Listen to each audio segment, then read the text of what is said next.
E aí a gente traz também essa questão de um documentário que ganhou, o documentário longa-metragem que ganhou foi o Professor Polvo. Professor. E na verdade é um documentário tipo que desenvolve uma amizade improvável com o polvo lá na África do Sul, né? E aí, tipo, ele descobre sobre os mistérios do mundo marinho e tudo mais.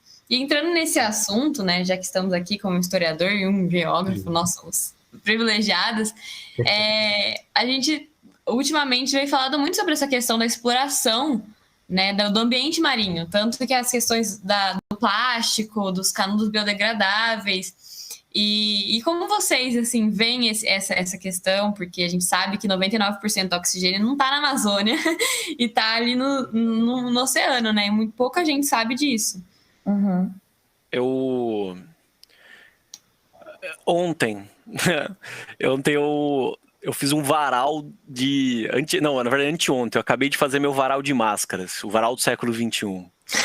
E aí, não, sério, por que eu acho que tem a ver? Porque quando eu tava fazendo meu varalzinho de máscaras, eu peguei as máscaras que já estavam usadas e cortei, lembrem de fazer isso, inclusive, tá? Cortar as abas que vocês colocam na cabeça quando vocês colocam no lixo, porque um monte de animal, pássaro e tal se enrosca nisso e tem um monte de prejuízo para todo mundo, né? Uhum. Uma quantidade de animais que podem ter contato com isso. Mas eu acho que uma coisa que me preocupa, assim, é o volume de lixo, né? Esses descartes errados dessa pandemia, como eles são feitos, e a forma como o volume de máscara que está aparecendo agora e sendo recolhido nesses oceanos. Então, a velocidade, mesmo que a sociedade ela começa a usar mais um recurso, ela também começa a descartar isso e a gente começa a perceber esse volume maior. Aí vai uma questão, né, mais para a relação, né, da ecologia e tal, mas para a geografia, não é surpresa para nós de que todo o ambiente da atmosfera se envolve com o ambiente do oceano. Concordam? Inclusive, isso não é de agora. Se um dia a gente falasse, por exemplo, como eu gosto de falar de eras geológicas, etc. A Brenda que está no primeiro ano, eu tô nesse momento, assim, que é um assunto que eu até me enrolo um pouco, às vezes, para falar, mas que muitas vezes, quando a gente pensa nessa paleoatmosfera, nessas mudanças das estruturas geológicas que o mundo teve, o oceano ele muda dessas formas também. Existem períodos, por exemplo, que o oceano ele não consegue prender certos gases, né, de anoxia, por exemplo, de oceano. Isso também muda e tem a ver, por exemplo, né, já diria um cara que o Diego a gente gosta, o tal do Pirula, né, períodos de grandes extinções, etc. Aliás, um bom divulgador científico esse daí. Muito melhor que a gente aqui, mas a gente tá tentando. Fazendo nossa parte. Mas, enfim, essa foi a parte geográfica. O oceano ele é muito importante, mas ele é um reflexo dos nossos hábitos de consumo também. A gente não só consome audiovisual, mas também o produto do nosso consumo ele vai, né, acabar descompensando. Porque se a gente fosse falar aqui de combustíveis fósseis, de plástico e etc., a gente ia acabar nesse assunto de como isso é feito no descarte dos oceanos, fora o aquecimento global hoje, né, que propõe aí uma modificação de temperatura no qual a gente tem que repensar essas estruturas de manutenção do oceano, né? Por favor, Diego, desculpe, senão não vou deixar você falar. Tá mudado, acho.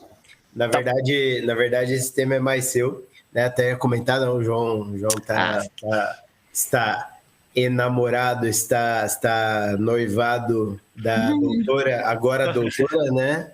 Agora a doutora Laís. E o tema tem a ver com isso, né? Porque tem que ser ela brinca com a gente. Se alguém pegar canudo de plástico, apanha. Exato. Antes da Brenda fazer a pergunta que tem, eu tava pensando, a gente não consegue imaginar, né? Eu tava pensando, não tem muito a ver, mas tem a ver com o que eu vou falar.